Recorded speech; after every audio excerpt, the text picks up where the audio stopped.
be found below the stream, and I'll just relink it in chat. And yeah, I'll let Sean take over for Inertial Drift. Alright, hello everyone, welcome back.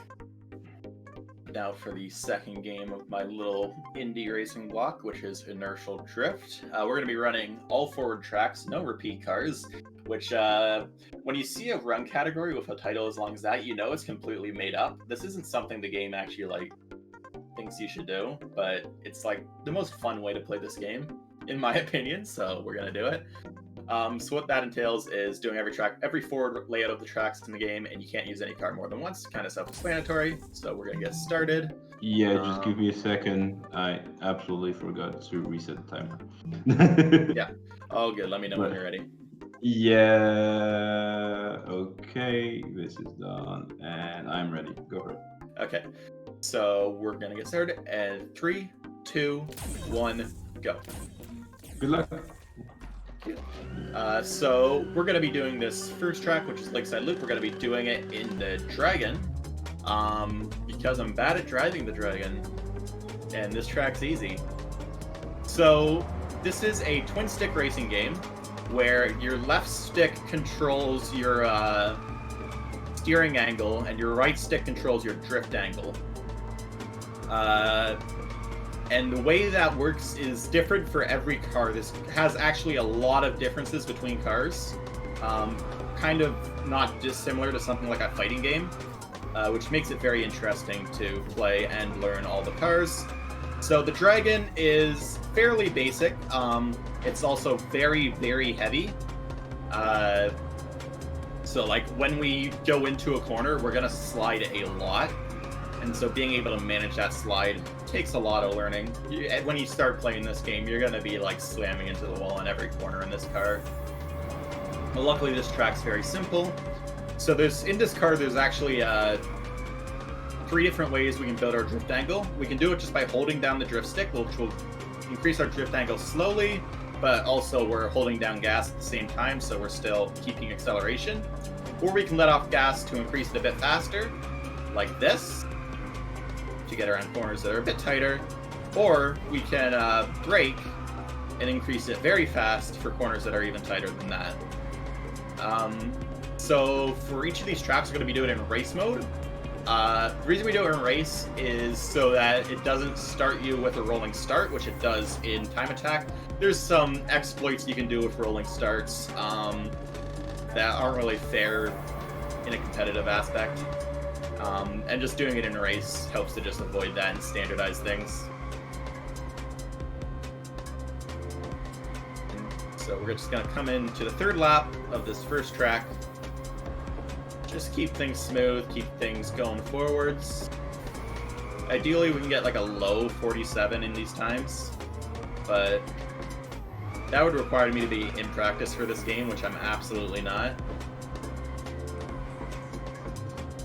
But world record for this car class, which is Class B on this track, is a very high 46. We're just going to come into the end here and cross the line.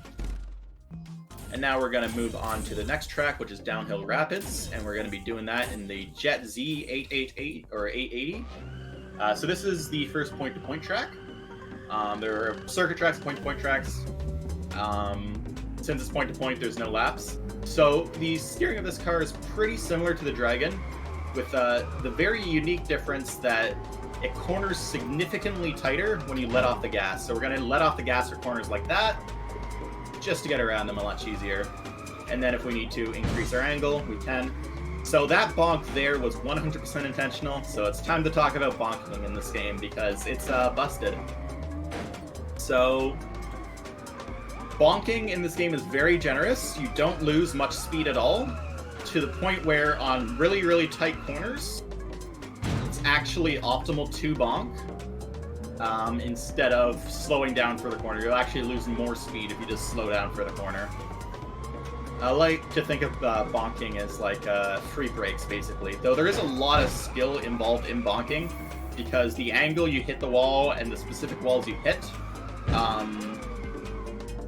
will determine how much speed you actually lose. For example, if I hit that right wall really, really fast, I would have lost a ton of speed because that wall is just cursed. So you gotta know what you can and can't collide with. It's not like you're just holding gas and going for it, but you're kind of holding gas and going for it. Funnily, in this race, we're facing off against a Class A car, despite that we're in a Class B car. Class A is faster. But we're still gamers, so we can win easily. And we also know the trick of just not braking for corners. Imagine braking. And this is going to be the second track of the first layout. There's first environment, and there's 2 tracks per environment. So now we're going to move on to the next one, which is City. So this is my favorite track in the game, and we're going to be using my favorite car in the game. Handy how this works out. And that is the Chrono. So you notice that I'm really bad at the menuing in this game, and that is because for the run, like for actual leaderboards, we use the sum of the in-game time you get at the end of each race, just to standardize for load times, which means the menuing doesn't actually matter for speed, except for here where RTA is art. But yeah, so I really haven't learned the menuing at all. I'm gonna do a bug slide here. So when you're at over 90-degree angles in this game, you turn significantly tighter than you should, for whatever reason. And in cars that can get to that angle, we can abuse that to go around very, very tight corners very, very quickly, while basically not losing speed. Something that's kind of interesting about bug slides is they are sadly dependent on your frame rate. The amount of angle you can get before you spin out. So if you actually get too steep a spin angle, will spin out. But the amount of angle you can get before you spin out is bigger on higher frame rates. So just get a good computer.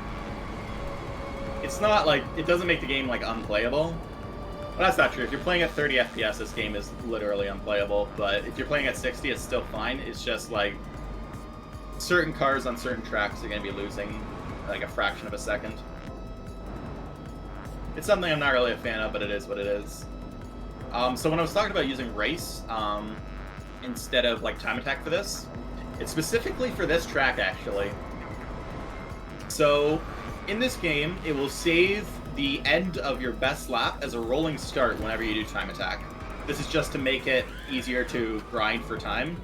And it's a very nice feature, I appreciate it. It means you don't have to do a full lap to get up to speed for time trials, which is very nice. There is a out of bounds exploit you can do, which doesn't technically save time, but it will let you start the lap with about 900 kilometers an hour.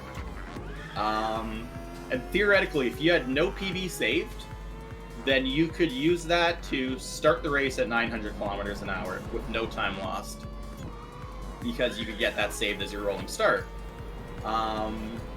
And so that's kind of unfair, because it means if you actually like play this game for time attack, you're not going to be able to get good as time on this level as someone who just like deletes their ghosts and just does whatever. Especially in my case, because I happen to have a very unique bug in this game. I think because I just played it so long, where every time I quit the game, all my rolling starts reset. Which means I could exploit that if I wanted to, whereas other players who don't have that bug can't. So that's kind of unfair, which is why we switched to doing these all in race, where you can't get rolling starts, because it's just nicer. And we're just gonna do the final lap here.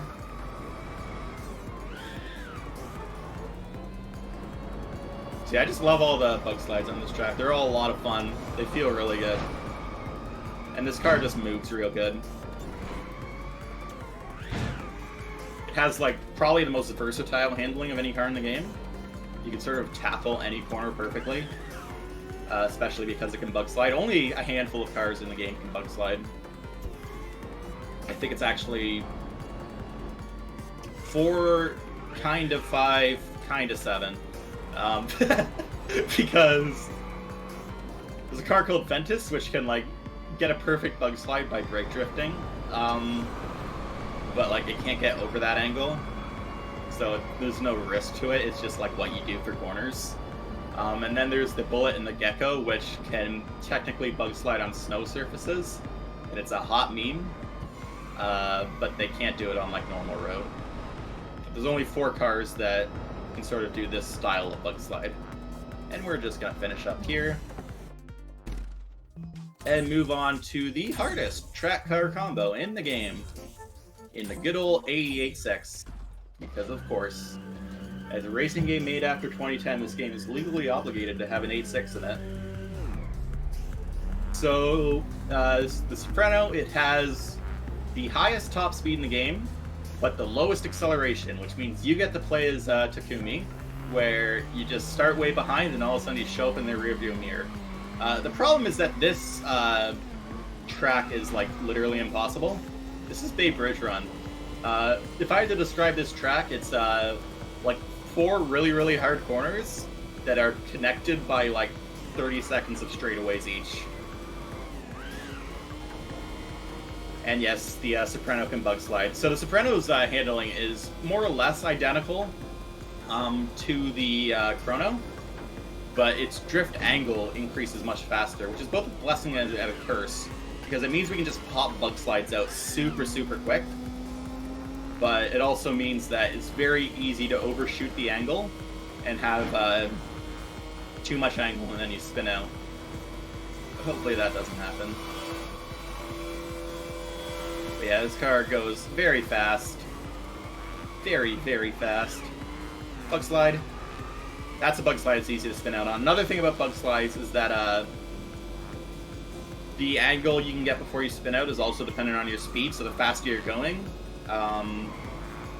the less angle you can get, which is a problem when you're playing the fastest car in the game, because it means it's very easy to spin that out. Do a bug slide mid-corner there for the style, and also keep speed around that corner, and that's the lap.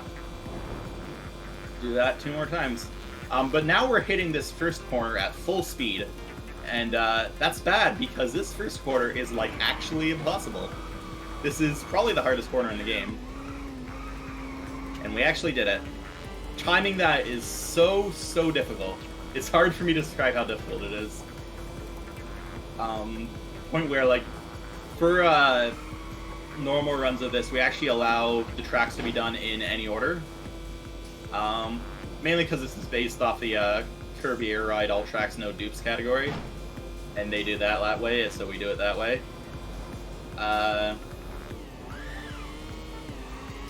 And so I always, doing actual runs of this, I always do this track first because I'm almost guaranteed to mess up that first corner at least once. And if you mess it up because this car has the slowest acceleration in the game, it loses a lot of time. When I'm talking about the bonk meta, I mean basically everything but this car, because this car can't bonk. But so far these first 2 laps have gone very, very well. We're just gonna keep going down. I like this end section of the track a lot, actually, and this bug slide here is a lot of fun when you get it. Takes a lot of skill, because you're bug sliding in like a very tight space, so the timing's very important. And let's see. Dang, that was almost sub 130. That was a very good lap for what you can expect out of this. And we made it kind of past that corner. I'll take that. I'll take that as a win. I'll call that 3 for 3. Even though it's more like 2.5 out of 3, but hey, take what you can get in this car on this track. That was not a great corner there. That's alright. We're just gonna be doing this 3rd lap. So yeah, it's not clear. I'm not a very big fan of this track. It's one of the most annoying to grind time attack for, especially in like the lower speed classes. Because the lower speed classes don't actually make the corners any easier, but they do make the straights a lot slower. But luckily, we're in a very fast car here.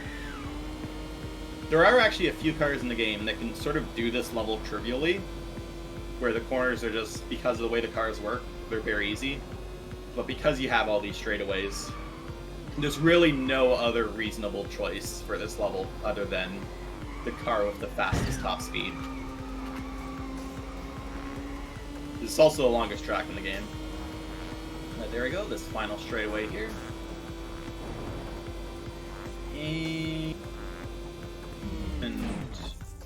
done. Move on to Snow Mountain Sprint. We're going to be doing in the Jester. Jester's a very finicky car. Basically, as soon as you press that drift stick, the back end will just swing out super quick. Like that. This track also has snow shortcuts, which technically only one car is supposed to take, but it turns out like half the cars in the game are still faster on them, and Jester's one of them. Interestingly, snow slowdown is actually a variable in this game that's actually different for every single car. And so for Jester, it's pretty low, but for say something like Dragon, which I'm pretty sure has the worst slowdown on snow in the game, basically means you never want to take these shortcuts. So something interesting that several cars can do, including the Jester, is brake when holding no direction on the drift stick to instantly reset the car to going straight. And you're going to see us doing that on really tight corners, just to get back to straight really, really quick. Just keep the drift through there. Keep the drift through here. Going a bit wide, but that's alright. And a bit wide through there, but that's alright. And now we're coming down to the section of Snow Mountain Sprint every new player struggles with. Big hairpin section. It's like 5 hairpins in a row. But if you don't know how to preserve speed through corners, it's really tough. So the Jester, when it brakes, well, at max drift angle, it will actually tighten its cornering a lot. So you're seeing me do that on those corners just to increase my drift angle. Tactical bonk right here. Didn't actually do that well and just slammed into there. Yeah, you actually want to do a bigger bonk on that so that you can avoid bonking on the other wall, but we did not. But we're coming up to the end of the track here, well ahead of our opponent. Yeah, 204 ain't great, but that's alright. Frozen Precipice, and we're going to be doing it in the Gecko RX, which is basically a boat. This car has very little cornering, but what it does have is the best off-road speed in the game. Ooh! Okay, I'm going to talk about that, because that's that wall is interesting, to say the least. So that wall is haunted by speed ghosts. And if you actually hit it at the exact right angle, it will give you a speed boost. Very, very fast speed boost, up to like 300 kilometers an hour. Which is very handy if you get it. But if you get the angle a bit wrong, like I did there, then it will just stop you dead in your tracks. High risk, high reward. It's actually like high risk, low reward. It's very cool. Interestingly, there's a few walls like this in the game. But all the other ones like this in the game are associated with dang, didn't get the boost. Are associated with out-of-bounds exploits. Because there are a few out-of-bounds exploits in this game, though none in this run, because for whatever reason, every out-of-bounds exploit is on a reverse track. And for whatever reason, even though there's walls like that result in out-of-bounds exploits if you hit them right, nobody has found a way to use that wall to get out of bounds. And we don't know why. It feels like it should be able to because it's one of those walls, but nah. But yeah, regarding like out of bounds, all reverse tracks, no repeat cars, is another very interesting category. And it's also, I would run it, but it's extremely difficult because some of the out of bounds are very, very hard. Okay, let's see if we can get this on the third try. Nah. I'm sorry, fellas. I tried my best. But yeah, you basically just slammed to the wall of this tunnel and like saved like a second or so. And it looks cool. unfortunately, could not get the angle right. It's really something that's only IL viable. And honestly, I'm a big fan. A lot of people don't like Frozen Precipice IOs.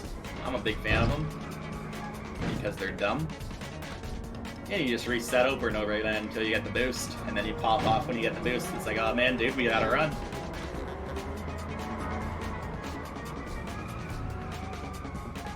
But we're just gonna come up to the end here. Cross the line. And move on to Sunset Sea Circuit in the Raptor. So Raptor is Baby's first top tier. It's top tier. It's extremely top tier, and it's extremely fun. So the Raptor has 2 drift angles. It's got straight forwards, which is pretty fast. Look at that acceleration. And it's got 90 degrees sideways. That's all you got. Good luck doing any other angle, because it can't do it. As soon as you let off the gas and press the drift stick, it just swings out and immediately goes to 90 degrees. And it's a ton of fun. And then you can use brakes to reset the straight to do corners like that. It just works. Great car, big fan.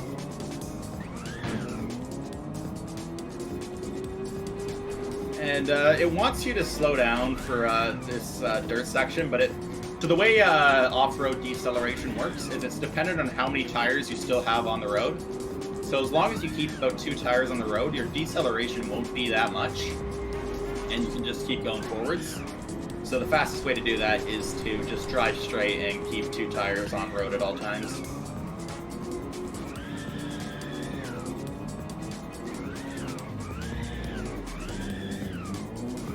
We're just gonna drift our way around this corner. That was unfortunate, but yeah. But I love this track. I love that hairpin section. It's a lot of fun. And I love this car, because it just goes. But this is a hard car to learn, because drifting is very timing based. And also, although it doesn't really look like it, since I have like the timings for this car down, it's very easy to actually get too much angle and spin this car out. But hopefully that won't happen. It shouldn't happen. And back through the dirt again.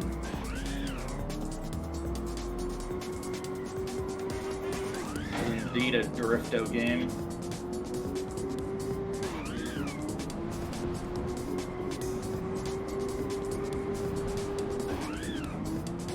This run's also great because you get to hear the AI just talking about how great you are the entire time.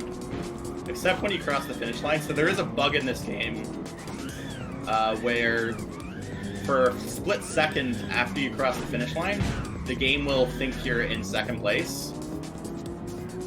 And then they'll start trash talking you because it's like, oh, I'm way ahead of you. Let's see if they do it here.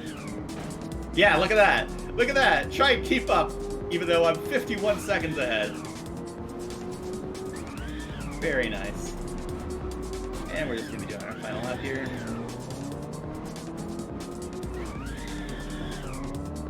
So generally in this game, you're going to actually want to minimize drifting. Because when you're drifting, you're also decelerating. So I'm actually going to be exiting these drifts as quick as I can, because you want to get back to the point of acceleration. Well, that's just general racing game rules. Even in non-drifting games, you want to be accelerating all the time, or as much as you can. So just do whatever it takes to get back to accelerating as quickly as possible. Are we gonna lap? That's the real question. So it is possible to lap the opponent on this race. It's pretty cool if we do. This hasn't been an amazing race, so I feel like it might not happen, but we'll see.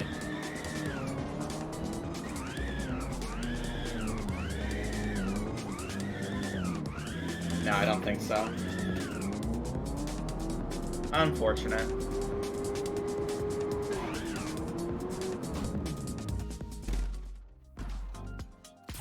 Oops, I just quit out of there. Go to Twin Glenron. Twin Glenron is going to be done in the Impulse. which is it's a car. This is the worst A-class car in the game, which means it's also the 6th fastest car in the game. So Impulse is just a normal car. Can't drift. And the right stick does literally nothing. You're playing Forza now. Welcome to Forza, everyone. And yep, bonks are still busted in this car. So you're gonna want to intentionally bonk off corners.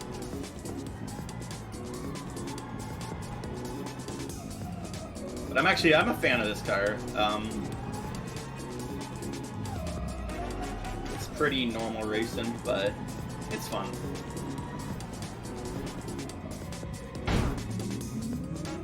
No, Jack, that is not a Supra. That was not a good bonk. That's a very hard corner to keep speed around.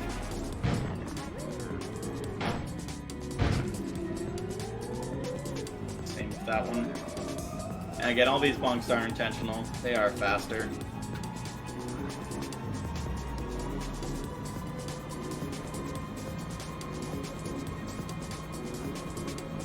Big little sprint here. And then hit this right. Perfect.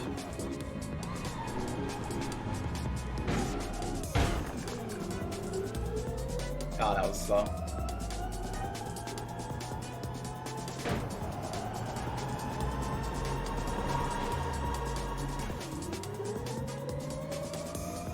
Cut the dirt there just because it's faster than doing the actual corner.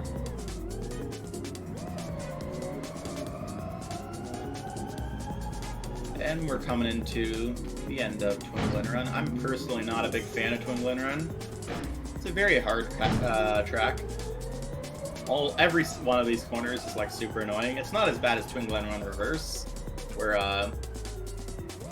every corner is annoying, but also you can't see anything.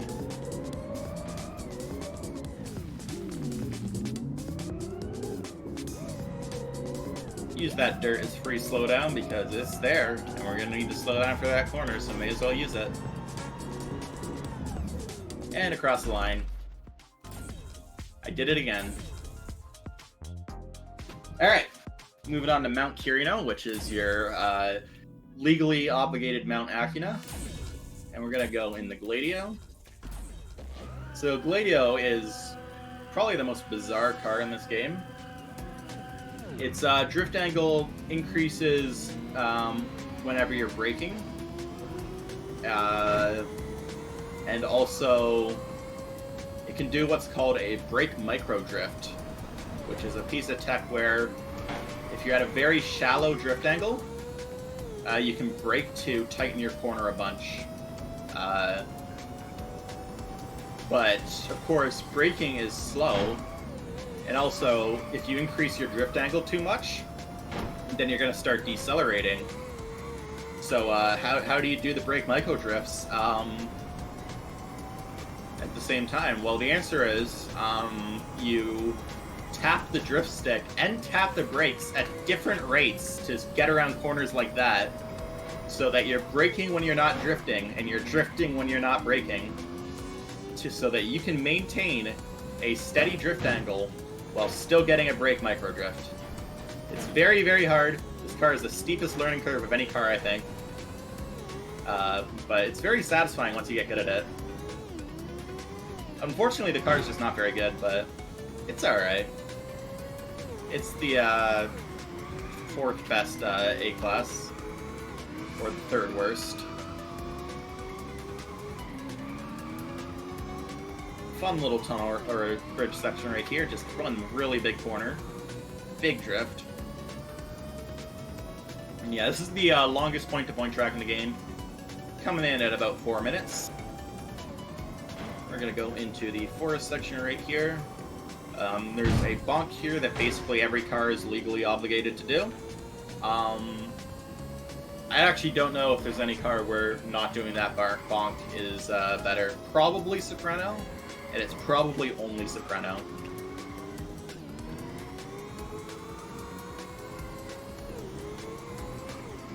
This corner is very, very tricky because it has like a polygonal shape. so it's very easy to hit like the apexes of the corners. But if you know what you're doing, not too bad. Alright, it's the hard corner. Ah, shoot. Wasn't doing my tapping right.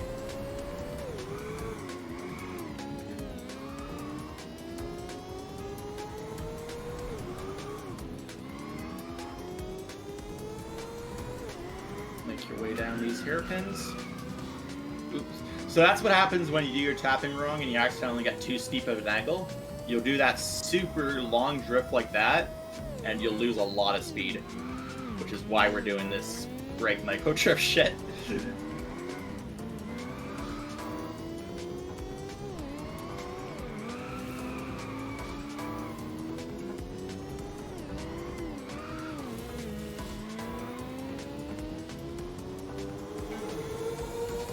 And just coming into the end of the track, through this tunnel, and then there's one more section after that.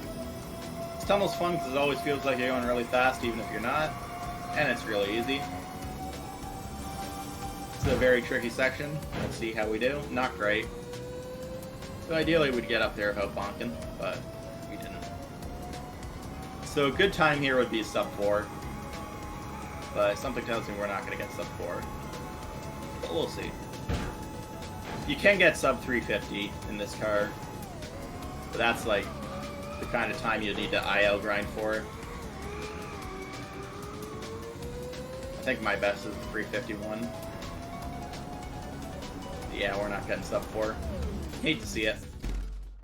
Alright, one more track, and that's Kirino Forest. And we're going to be doing it in the 70, which is only an A-class in name only.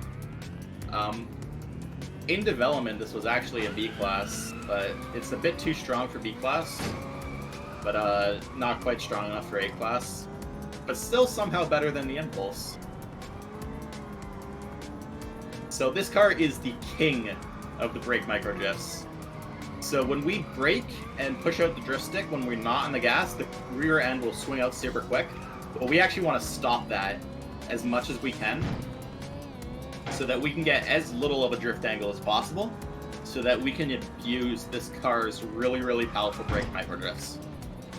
You get really, really tight drifts without much deceleration. But if you see like people like starting out playing this car, they're gonna be swinging that rear end out way too much because it's really hard not to, and it also feels like you should,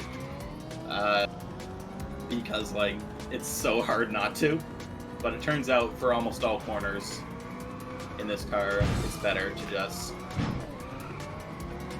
do this little tiny drift. But you gotta go off the gas and go back on the gas really, really quick to get that angle. Another brake micro drift. But yeah, if we weren't doing the brake micro drift in this car, we wouldn't be getting enough steering angle. And so we need to do that to abuse it.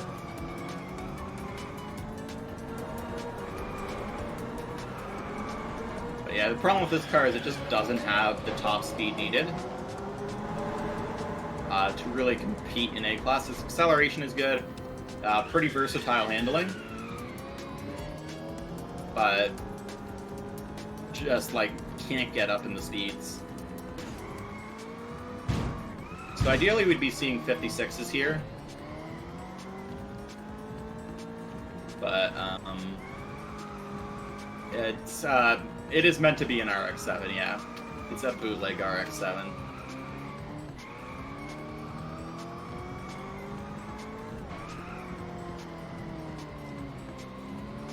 Let's get around like this. Here.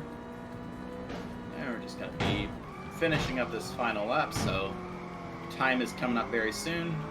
And those bonks through there are intentional because that corner is hell otherwise. Oh, unfortunately I didn't get the drift out there. So that's probably the problem when you're going for like brake micro drift stuff. It's very easy to actually not have the drift come out at all. to risk. And we're just gonna finish this up in time. Alright. Congrats. That was a 33:57 on my end at least. Yeah, I have no idea how that is because we go by in-game time, but it was a fine run. Yeah, fair enough. It was really cool. It's not a game we see often, so that's cool. You know. No, I liked being able to showcase racing game speedruns because it's not something you often see. But I think there's a lot of really interesting racing speedruns out there. So I'm glad I got to show a couple off. Yeah. Thank you very much for participating in this marathon. We will go to a quick intermission and then we'll be right back with Heck again running Mirror's Edge. So that's gonna be, it's still a racing game technically, with the way they actually handle fates. But speedruns are a racing game.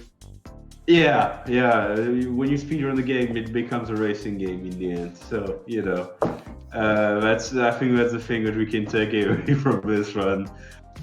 Thank you so much, and we will go through an intermission for a while and